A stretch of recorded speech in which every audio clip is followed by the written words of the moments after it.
Hi అండి, అందరికీ నమస్కారం. నేను ఒక బ్రదర్ కామెంట్ చేశారు, ఆటో డ్రైవర్లు కస్టమర్లతో సరిగ్గా ప్రవర్తించరు, ఇష్టం వచ్చినట్టుగా మాట్లాడతారని చెప్పి.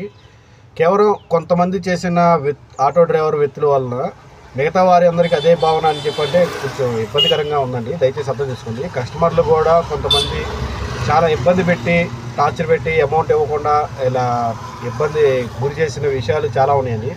కానీ మన మనుషులం కదండి, మన మనుషుల్లో మైండ్ సెట్ ఎలా ఉంటుందంటే కేవలం చెడు విషయాలని మైండ్లో పెట్టుకుంటాం, మంచి విషయాలు అనేది మైండ్లో పెట్టుకోము. ఒక ఆటో డ్రైవరు చాలా సాహసం చేసి కొంతమంది ప్రాణాలు కాపాడాడు, కొంతమంది జీవితాలను నిలబెట్టిన విషయాలు కూడా చాలా ఉన్నాయండి. అవి కూడా ఆ కోణంలో కూడా మీరు ఒకసారి పరిశీలిస్తారని చెప్పి మరొకసారి మా ఆటో డ్రైవర్ల గురించి మీకు 2 విషయాలు చెప్దామని చెప్పి ఈ వీడియో పెడుతున్నానండి.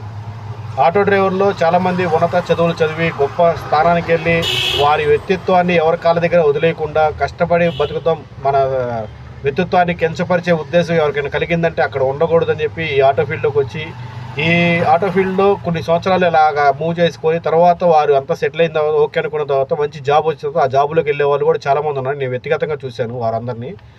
అలాగే ఎవరో ఇప్పుడు మాట పడేటట్టు లేరండి, ఆటో డ్రైవర్లు లేదు, మాట పడేటట్టుగా కస్టమర్లు కూడా లేరండి.